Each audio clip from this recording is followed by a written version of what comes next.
വ്യൂവേഴ്സിന് നമസ്കാരം. കാട്ടുതീയിൽപ്പെട്ട കുടുംബം എന്ന കവിതയാണ് ഞാനിവിടെ ചൊല്ലുന്നത്. എഴുത്തച്ഛൻ്റെ മഹാഭാരതം കീഴ്പ്പാടുന്നിടത്താണ് ഇതിലെ വരികൾ.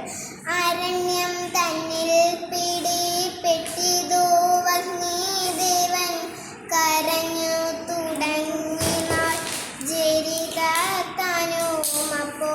നിർഘണനായ പിതാവിവറ്റേയുപേക്ഷിച്ചാൽ ദുഃഖിക്കുമാറായി ഞാൻ പൈതങ്ങളിവാരോടും പറപ്പകാതെയും വന്നിതു ബാലന്മാർക്കു നിരക്കെ പിടിപ്പെട്ടു വനത്തിലഗ്നിദാനം.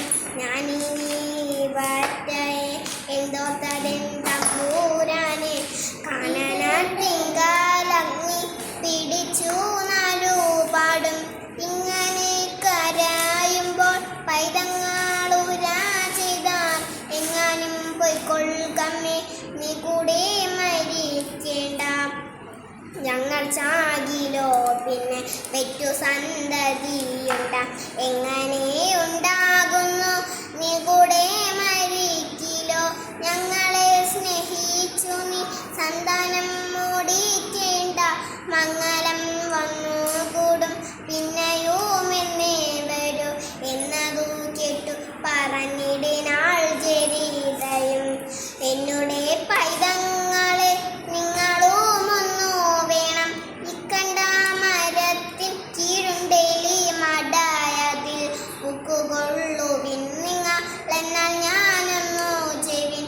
പൂഴി കൊണ്ടതിൻ മുഖം മൂടിവെക്കുകയും ചെയ്യാം, പൂഴിതൻ താഴെ തീയും തട്ടുകയില്ലയല്ലോ.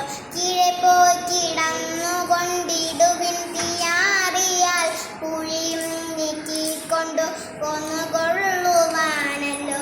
പൈതങ്ങളിതു കേട്ടു മാതാവോടുരാ ചെയ്ത, പൈതഹാമോടുമേവു നെലിയുണ്ടതിലമ്മേ.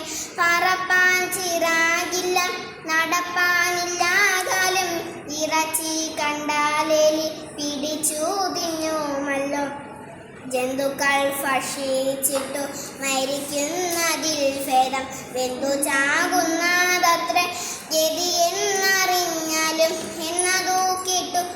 എന്നതു കേട്ടാ നേരം വന്നൊരു ശോകത്തോടെ എന്നുടെ പൈതങ്ങളെ നോക്കിയും കരഞ്ഞിട്ടും പിന്നെ താൻ